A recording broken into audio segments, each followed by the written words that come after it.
Cavaleiros do Zodíaco é um anime considerado um verdadeiro divisor de águas para o segmento no Brasil. Seiya e seus amigos chegaram por aqui na década de 90 e conquistaram uma legião de fãs. Cada um dos 5 protagonistas tem sua própria personalidade e habilidades exclusivas. Mas uma questão que gera debate dentro do fandom é sobre o nível de poder de cada um dos Cavaleiros de Bronze principais. Aqui no canal já fizemos um ranking dos Cavaleiros de Ouro e hoje é a vez de listarmos os Cavaleiros de Bronze principais, do mais fraco para o mais forte. Fica comigo até o final que esse vídeo tá bem legal.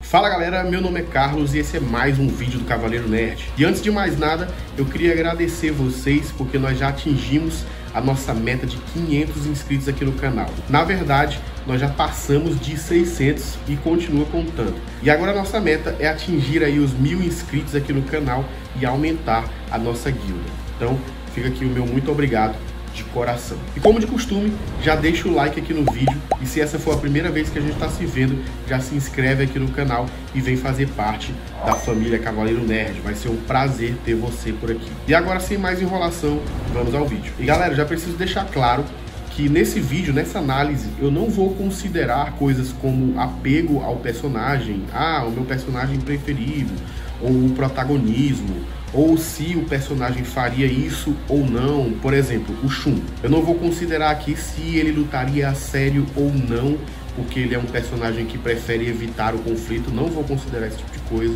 Eu vou analisar o crescimento do personagem durante o decorrer da história, o desenvolvimento do seu poder e principalmente o potencial das suas técnicas. Então não adianta colocar aí nos comentários: o Shun não gosta de lutar, para dessa forma tentar justificar colocar ele em uma posição mais baixa.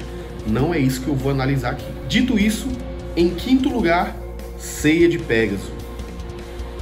Sim, o protagonista da história. Como eu falei, não vou considerar protagonismo ou coisas assim. O Seiya é aquele cara que nunca desiste. E convenhamos, às vezes ele se levanta de situações que a gente vê que ali realmente o roteiro falou mais alto. Isso não é ruim, na verdade, é isso que faz a obra ficar legal.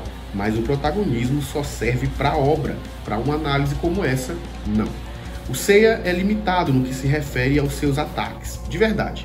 Pensem nos ataques dos demais Cavaleiros de Bronze e pensem nos ataques do Seiya. É sério que tem gente que não vai concordar que ele, tecnicamente falando, deve ficar em último lugar?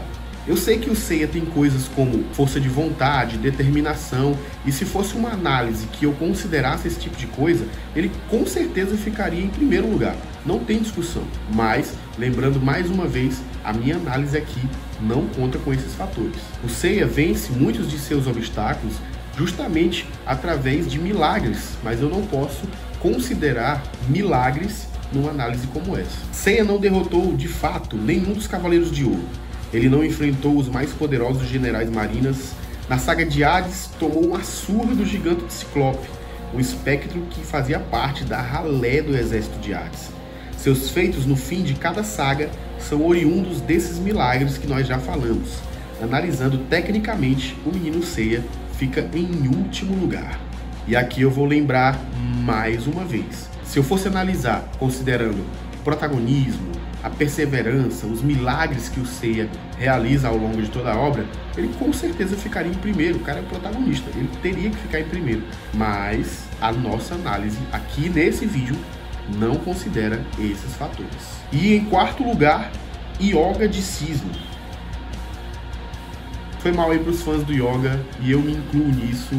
Pô, eu amo o Yoga demais, o cara é boladão demais. E eu sei que vai ter gente me xingando aí nos comentários. E eu coloco o Yoga nessa posição porque parece que dos 5 protagonistas, ele foi aquele que o Kurumada escolheu deixar mais de lado no que se refere a desenvolvimento de poder.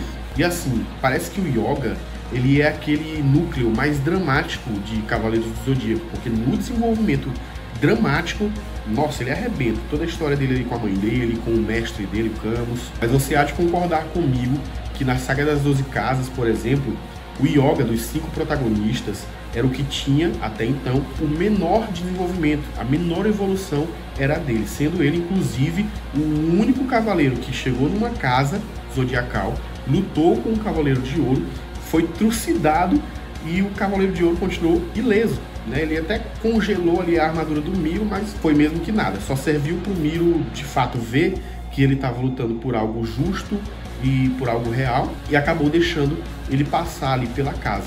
Mas até então, ele era o que tinha tido o menor desenvolvimento dentre todos os Cavaleiros de Bronze. E eu não estou dizendo aqui de forma nenhuma que o Yoga é fraco, longe de mim, ele não é fraco. Só estou dizendo que, na minha opinião, e eu preciso frisar isso, que essa é apenas a minha opinião, ele é aquele cavaleiro, aquele personagem, na verdade, que é mais deixado de lado no quesito de desenvolvimento pelo próprio autor. Aí é um pecado já do Kurumada, né? E ele fica acima do Seiya aqui nesse ranking por conta da sua variedade de técnicas e por possuir o zero absoluto. Isso dá um grande plus para ele. Eu não consigo ver o Seiya, sem considerar o protagonismo, resistindo ao zero absoluto do Yoga. Mas continuando, em terceiro lugar, Shiryu de Dragão. O Shiryu é brabo, pessoal. Desde o início do anime, o Shiryu já era diferenciado porque ele já tinha uma técnica letal, com o potencial de matar um Cavaleiro de Ouro. Estou falando do Último Dragão. O Shiryu derrotou o Cavaleiro de Prata, que na minha humilde opinião era o mais poderoso. O anime eu sei que diz que o Cavaleiro de Prata mais poderoso era o Mist de Lagarto, mas na minha opinião o Algol de Perseu era mais poderoso. E o Shiryu acabou derrotando esse Cavaleiro de Prata, salvando assim o Shun e o Seiya, que tinham sido petrificados. Ele também foi um dos Cavaleiros de Bronze que acabou derrotando 2 Cavaleiros de Ouro, embora seja questionável afirmar que ele venceu o Shura, mas ele praticamente humilhou o Máscara da Morte. Contra os Generais Marinas da saga de Poseidon, o Shiryu venceu talvez aquele que seja o terceiro General Marina mais poderoso, Krishna de Chrysaor. E no mangá, ele foi capaz de sozinho erguer aos céus o impacto da exclamação de Atena que havia surgido ali no confronto entre Mu, Miro e Aioria contra o trio de renegados. Sim, aquela cena que a gente vê no anime dos 4 Cavaleiros de Bronze evitando ali aquele confronto das exclamações de Atena e fazendo elas subirem aos céus, no mangá foi somente o Shiryu, ele sozinho fez aquilo. Ele foi capaz de aprender uma técnica absurdamente poderosa, o Cólera dos 100 Dragões, observando seu mestre realizá-la 1 ou 2 vezes. Não lembro bem se foram 2 ou se foi só uma, mas independente se foi 1 ou foram 2 vezes, isso continua sendo um feito muito brabo do Shiryu. Ele aprendeu e quando executou de uma forma excelente, mandando ali de arrasta para cima 3 espectros poderosíssimos. Ele aprendeu o Cólera dos 100 Dragões apenas observando seu mestre 1 ou 2 vezes. Então sim, na minha opinião, o Shiryu ele merece sim essa posição aqui no nosso ranking. E acima dele, em segundo lugar, Shun de Andrômeda. E se prepara, porque é agora que vão me xingar mesmo. Mas galera, aqui eu não estou considerando o fato do Shun preferir evitar lutas. Eu estou considerando o poder dele, tá? E se fosse levar em consideração o fator principal que qualifica um cavaleiro, que é a sua cosmoenergia, o Shun deveria estar em primeiro, mas não é só isso que estamos analisando. O Shun, no início do anime e do mangá, ele já estava em um outro nível, muito provavelmente com o 7º sentido já despertado ou muito próximo disso. Ao fim do seu treinamento, antes ali da Guerra Galáctica, ele demonstra o seu poder para o seu mestre. E na cena do anime, é diferente da do mangá, mas no anime ele quebra, ele destrói todo o antebraço da armadura do seu mestre.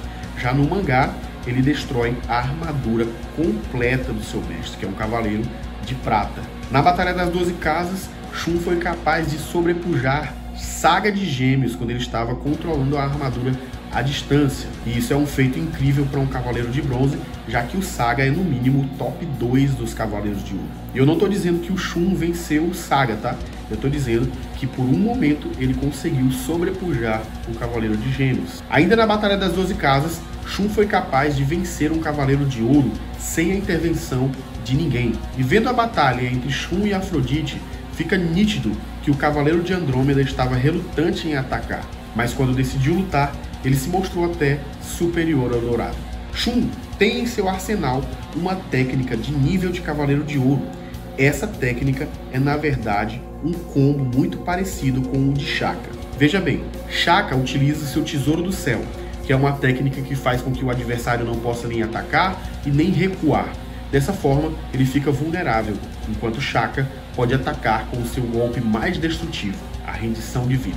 Da mesma forma, Shun tem a corrente nebulosa, que é uma técnica que ele utiliza seu cosmo criando um bolsão de ar em volta do adversário, o impedindo de se mover, ficando também vulnerável. E aí depois ele ataca com a tempestade nebulosa. Corrente nebulosa e tempestade nebulosa são duas técnicas diferentes, tá? E assim, galera, a tempestade nebulosa pegou, já era. Com essa técnica ele foi capaz de eliminar o Afrodite e também Sorento de Cirene. Lembrando que Sorento era o segundo general marina mais poderoso a serviço de Poseidon e que ele já tinha acertado Shun com seu golpe, reduzindo o poder do Cavaleiro de Andrômeda a 1%. Sim, ele venceu Sorento usando a Tempestade Nebulosa com apenas 1% do seu poder. Antes de derrotar Sorento na mesma batalha contra Poseidon, Shun praticamente humilhou Yodiskila, que era um outro general marina.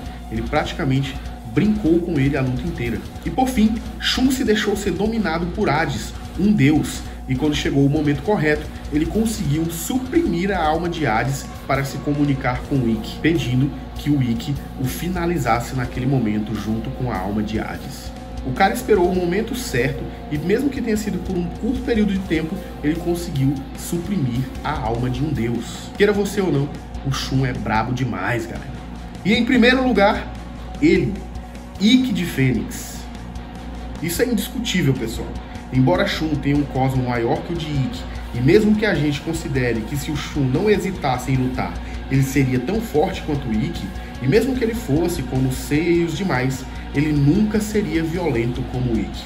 E aqui vale apontar essa característica do Cavaleiro de Fênix, porque as técnicas dele são todas violentas. O Ikki foi feito para ser o B10 do grupo, realmente aquele que chega para resolver a parada. O cara matou o próprio mestre, ele foi o único, repito, o único Cavaleiro de Bronze que conseguiu fazer alguma coisa diante de Shaka de Virgem. Ele também derrotou Canon de Dragão Marinho, que tinha um poder equivalente ao do seu irmão Saga, e na mesma batalha também derrotou o Bucha do Caça de Limnades. E ele também derrotou Aiacos de Garuda, um dos 3 juízes do mundo dos mortos a serviço de Hades. E você pode até dizer, mas o Yoga também derrotou o Minos, que era um dos juízes, mas não. O Yoga não derrotou o Minos, ele apenas o atrasou. O Minos morreu quando tentou atravessar a hiperdimensão entre o Muro das Lamentações e os Campos Elíseos, visto que ele não tinha a proteção divina para passar por aquela dimensão. Vale também lembrar que o Ikki tancou uma luta contra o Imperador Hades no corpo do Shun. Ele aguentou ali alguns momentos aquela batalha. Em questão de quantidade, talvez o Ikki não tenha tantos feitos quanto os outros cavaleiros, até porque ele só aparece pontualmente para resolver as paradas, mas os feitos que ele teve são realmente absurdos. O cara é implacável. Ele também tem as técnicas mais destrutivas, digamos assim, dos Cavaleiros de Bronze, o Ave Fênix e o Golpe Fantasma de Fênix, que, diga-se de passagem, são golpes até mais interessantes do que muitos dos Cavaleiros de Ouro. Mas é isso, galera. Esse é o meu ranking dos Cavaleiros de Bronze e eu espero que vocês gostem. Deixa aí nos comentários a sua opinião. Concorda comigo? Não concorda comigo? Qual seria o seu ranking dos Cavaleiros de Bronze principais? Não esquece de deixar o like e se inscrever no canal para fazer parte da família. Como eu já disse antes, será um prazer ter você aqui conosco. Eu vou ficando por aqui. Fiquem todos com Deus e até o próximo vídeo. Tchau!